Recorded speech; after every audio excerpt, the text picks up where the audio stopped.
अस्सलाम वालेकुम dear viewers और दोस्तों, बात हर बंदा नहीं कर सकता।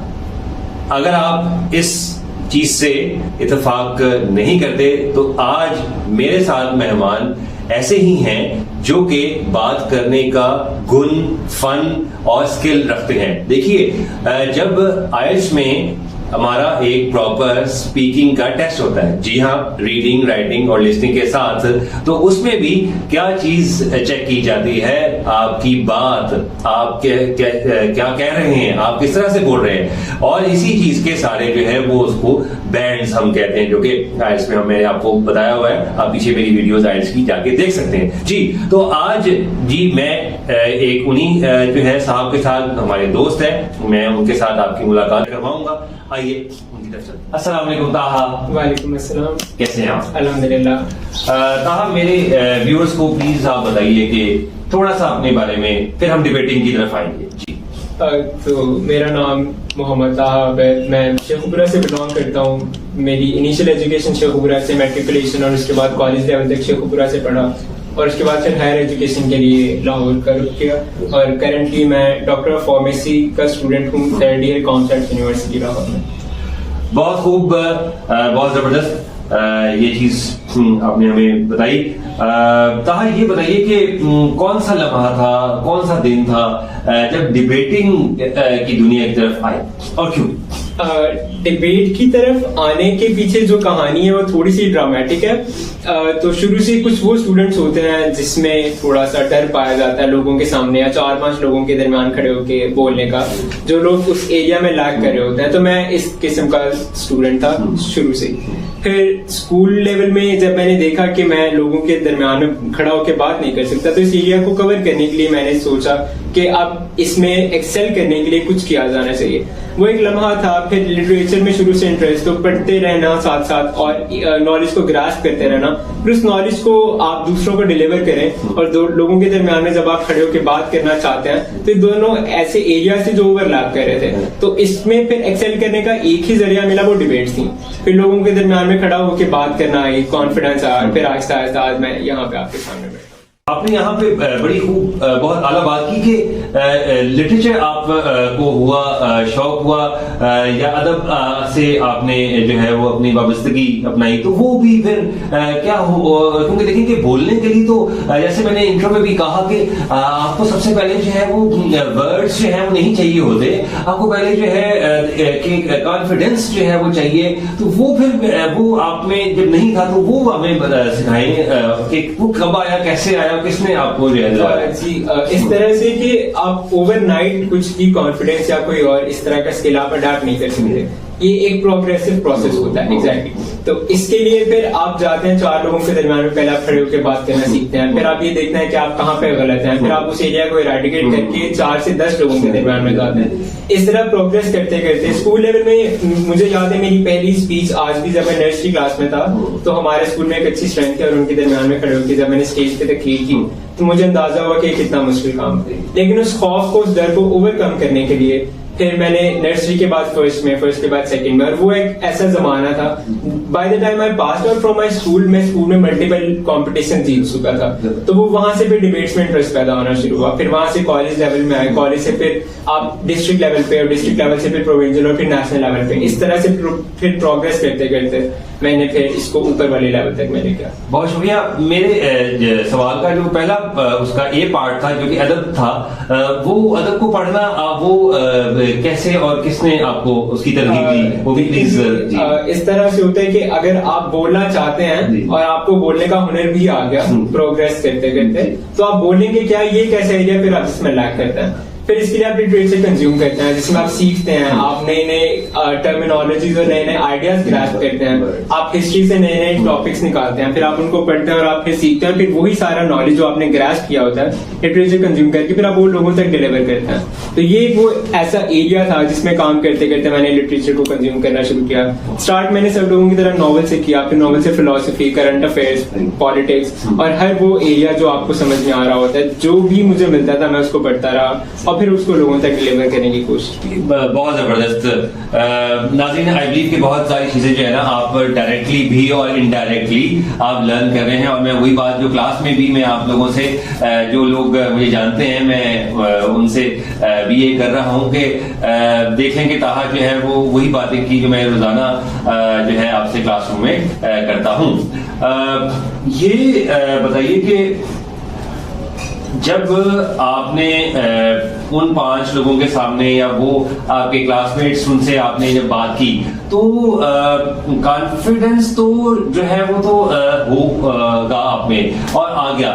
तनकीद कितनी हुई ये और कितने लोगों ने बातें मुंह पे और पीछे की, वो आप नाज़रीन को प्लीज बताइए। कोई भी चीज आपको क्रिटिसिज्म के बगैर नहीं मिलती, ये दुनिया का एक उसूल है। लेकिन मैं पर्सनली किस किस्म का बंदा हूँ जो मैं तनकीद बराए इस्लाह को बहुत एक मस्बत चीज समझता हूँ, इसलिए मैं जो जितनी भी मेरे पे तनकीद होती है उसको तनकीद बराए इस्लाह लेने की कोशिश करता हूँ। मुझे याद है आज भी कॉलेज लेवल पे, स्कूल लेवल पे मुझे अक्सर टीचर्स कहा करते थे कि आप में ये फैक्टर नहीं है कि आप डिबेट कर सकें, आप चंद 100 लोगों के सामने खड़े होकर ऊंची आवाज में अपना जो नजरिया तमाम लोगों के सामने पेश कर सकें। तो उसको बजाय इसके कि मैं तनकीद बराए तनकीद समझ के वहीं पे रुक जाता और मैं ये समझता कि वाकई ये अगर मेरे उस्ताद हैं तो ये समझ सकते हैं कि मैं ये काम नहीं कर सकता, मैंने उसको तनकीद बराए इस्लाह समझा।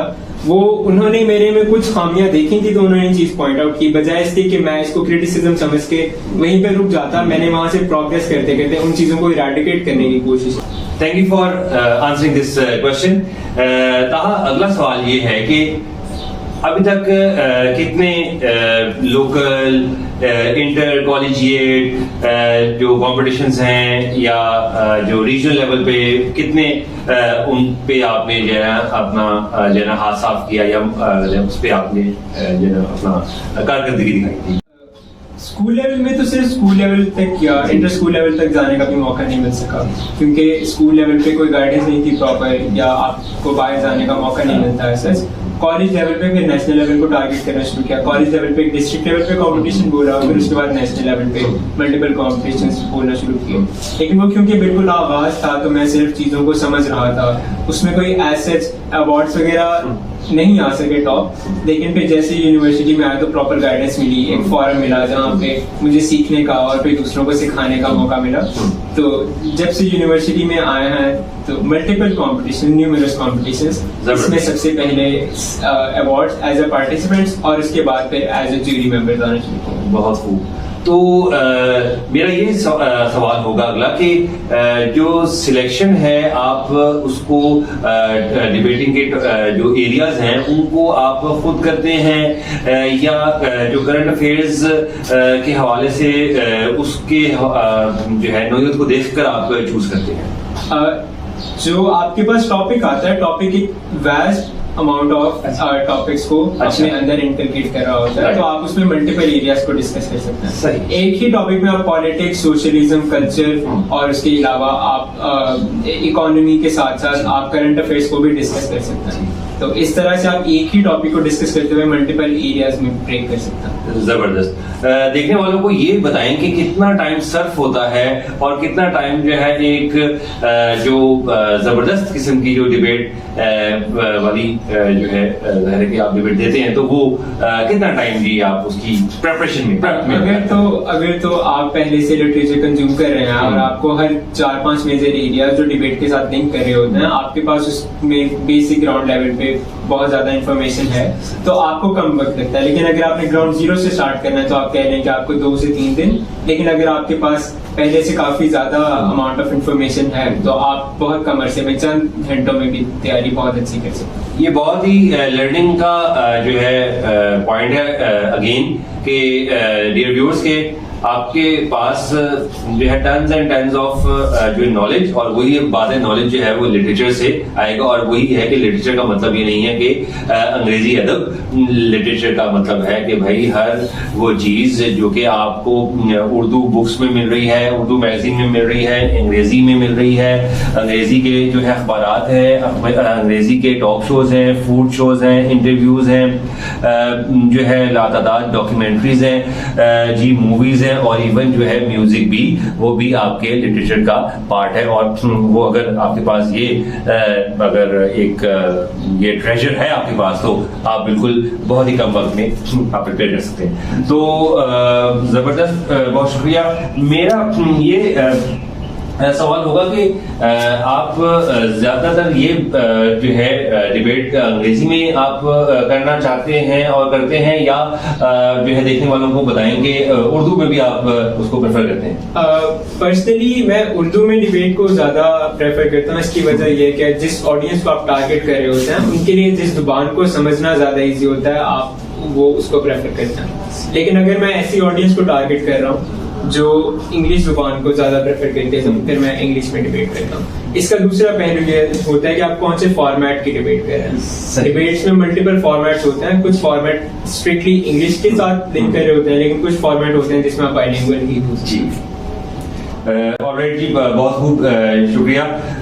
मेरा ये अगला सवाल होगा कि आगे जो है क्या इसका डिबेटिंग का फ्यूचर क्या है, या इस पर्सपेक्टिव से बात की जाए कि डिबेट जो है वो जो तमाम तरह देखने वाले हैं या आपके साथ जो लोग जो आपकी एज के ग्रुप के हैं और वैसे भी, वो उनको करनी चाहिए, परसू करना चाहिए, प्लीज? डिबेट एक आपकी सोसाइटी का ऐसा एरिया है जिसको बहुत ज्यादा निगलेक्ट किया जाता है। डिबेट एक ऐसा एरिया है जो कुछ लोगों को इंटरेस्टिंग नहीं लगता, और इसी वजह से डिबेट की तरफ सब लोग रुख नहीं करते।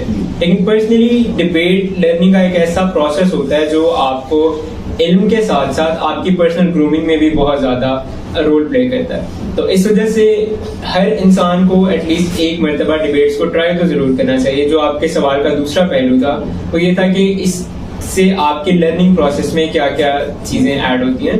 तो डिबेट्स के जो दो बेसिक पहलू जो मुझे पर्सनली सबसे ज्यादा पसंद है, जो आपकी पर्सनल लाइफ में इनकलकेट करना शुरू कर देते हैं। सबसे पहला पहलू ये है कि ये किस तरह से आपको एक अच्छा लिसनर बनाता है। डिबेट का एक बेसिक रूल ये होता है कि आप अगले बंदे की बात को सुने और उसकी बात को समझें। तो ये वो एक ऐसा पहलू है जिसको आप अगर अपनी पर्सनल लाइफ में इनकलकेट कर दें, तो इसके बाद फिर आप अपनी डेली लाइफ एक्टिविटीज में दूसरों को सुन के उनकी बात को इम्पोर्टेंस देना सीख जाते हैं। लाजवाब, पहली बात। दूसरी बात ये कि डिबेट्स आपको क्रिटिकल एनालिसिस सिखाता है और कंपैरेटिव एनालिसिस सिखाता है, क्योंकि आप अगले बंदे की बात को सुन के जब तक उसको समझेंगे नहीं तो उसकी बात को सुनने का फायदा नहीं होगा। तो इसी वजह से जब आप इन दो चीजों को अपनी पर्सनल लाइफ में ऐड कर लेते हैं, तो ना सिर्फ आप अगले इंसान की बात को सुनते हैं और उसको समझते हैं, बल्कि उसको एनालाइज करके उसको परख के ये भी कोशिश करते हैं कि इसके अच्छे पहलू जो है आप उसको अपनी जिंदगी में शामिल कर लें। दोस्तों, मुझे तो बहुत ही मजा आ रहा है और लर्निंग की तो कोई इंतहा ही नहीं है, और मैं तो बहुत ही लर्न कर रहा हूँ इनसे तहा से।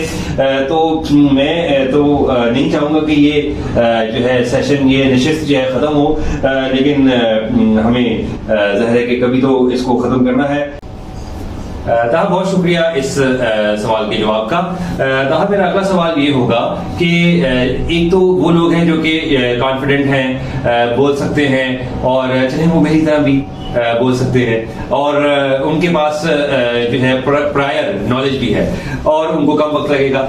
वो लोग जो आपको देख रहे हैं जो कि उन्होंने जीरो से शुरू करना है और उनके पास लिटरेचर कभी जो है कोई उन्होंने उसको कभी देखा भी नहीं, किसी भी टाइप के लिटरेचर को, तो वो 3 या 4 वो कौन से स्टेप्स होंगे जो कि कॉन्फिडेंस दें या वो कैब दें? प्लीज आप बताइए। देखें जी शागिद साहब, इसमें सबसे पहला स्टेप ये है कि आप क्या बोलना चाहते हैं, और दूसरा स्टेप ये है कि आपने इसको कैसे एग्जीक्यूट करना है। तो पहला स्टेप तो ये है कि जो आपने बोलना है आप उसकी तैयारी करें, और इसके लिए जो सबसे एक आसान तरीका है वो ये होता है कि आप लिटरेचर को कंज्यूम करें, और आप उस लिटरेचर से स्टार्ट कर सकते हैं जो लिटरेचर आपको इंटरेस्टिंग लगता है। मैंने पर्सनली नॉवल से स्टार्ट किया था, क्योंकि नॉवेल्स एक इस तरह का जॉनरा होते हैं जो आपको अपने साथ इंटरेस्ट डेवलप करने में मजबूर कर देते हैं। तो इसलिए आप उस तरह के जॉनरा से स्टार्ट कर सकते हैं जो आपको इंटरेस्टिंग लगता है, और उसके बाद आप प्रोग्रेसिवली दूसरे जॉनरास की तरफ मूव कर सकते हैं। पहला स्टेप ये होता है कि जो आपने बोलना है आप सबसे पहले उस पर कमांड हासिल करें।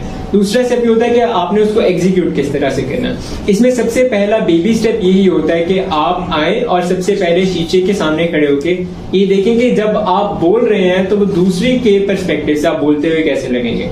फिर उसमें जो आपको खामियां नजर आती हैं आप उसको इराडिकेट करने की कोशिश कीजिए। और इस तरह से नहीं होता कि आप एक दिन अपने सामने अकेले खड़े होकर बोल रहे हैं और दूसरे दिन आप 100 लोगों के सामने खड़े होकर बोल रहे हैं। तो आप इसको प्रोग्रेसिवली आप इसको अगले स्टेप की तरफ मूव कर सकते हैं। आप 2 से 4, 4 से 8, 8 से 10, 8 और 10 से 20 इस तरह से आप इसको प्रोग्रेस कर सकते हैं, पहला स्टेप। दूसरा स्टेप ये है कि आप कौन से फॉर्मेट से स्टार्ट कर रहे हैं, और ये बहुत इंपॉर्टेंट होता है कि जिन लोगों ने स्टार्ट करना है वो कौन से फॉर्मेट से स्टार्ट कर रहे हैं और वो किस तरह से उसको प्रोग्रेस कर रहे हैं। तो वो कौन से जो है आप बता दीजिए जो फॉर्मेट्स का आपने कहा वो होते हैं, ताकि फिर हम एंड की तरफ हम बढ़ेंगे।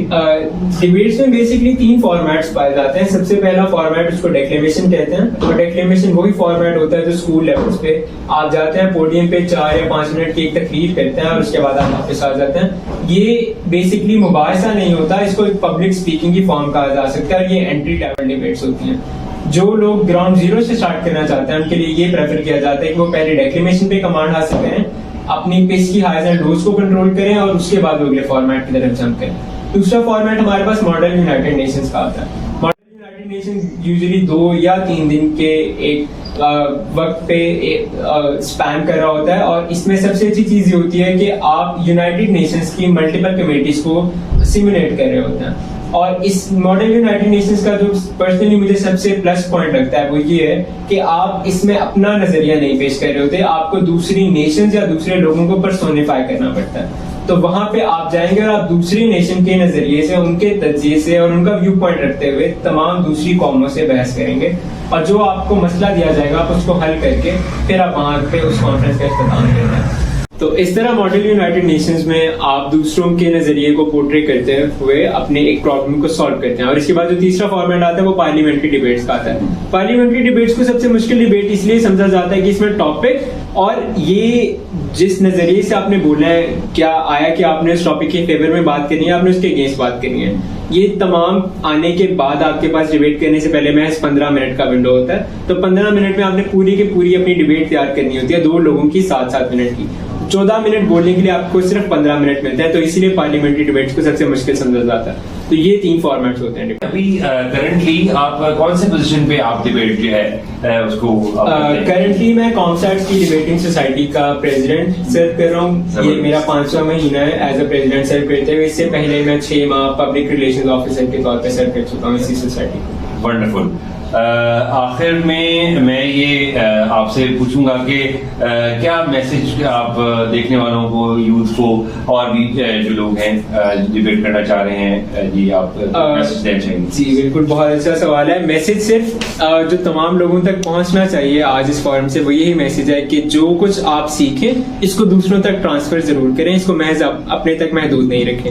मेरा पर्सनल लाइफ में यही गोल है कि जो कुछ मैं सीखूं, जो कुछ मैं डिबेट्स के बाद जितना नॉलेज मेरे पास आता है, जो स्किल मेरे पास आती है, उसको मैं अपने तक रखने के बजाय दूसरों लोगों को ट्रांसफर जरूर करूं, क्योंकि ये एक ब्रांचेस के तौर पे होता है। ये 2 से 4 और 4 से 8 को ट्रांसफर होता है, और जब आप दूसरों को ट्रांसफर करते हैं तो ये सिर्फ आपके तक महदूद नहीं रहता, काफिला बनता रहता है। तो यही मेरा मैसेज है तमाम लोगों को। थैंक यू सो मच, आपने टाइम दिया, आपने इतनी अच्छी बातें बताई, अपना सारा जो है नॉलेज शेयर किया। जी दोस्तों, सीखो सिखाओ के प्लेटफॉर्म से एक और व्लॉग जो है हमने किया।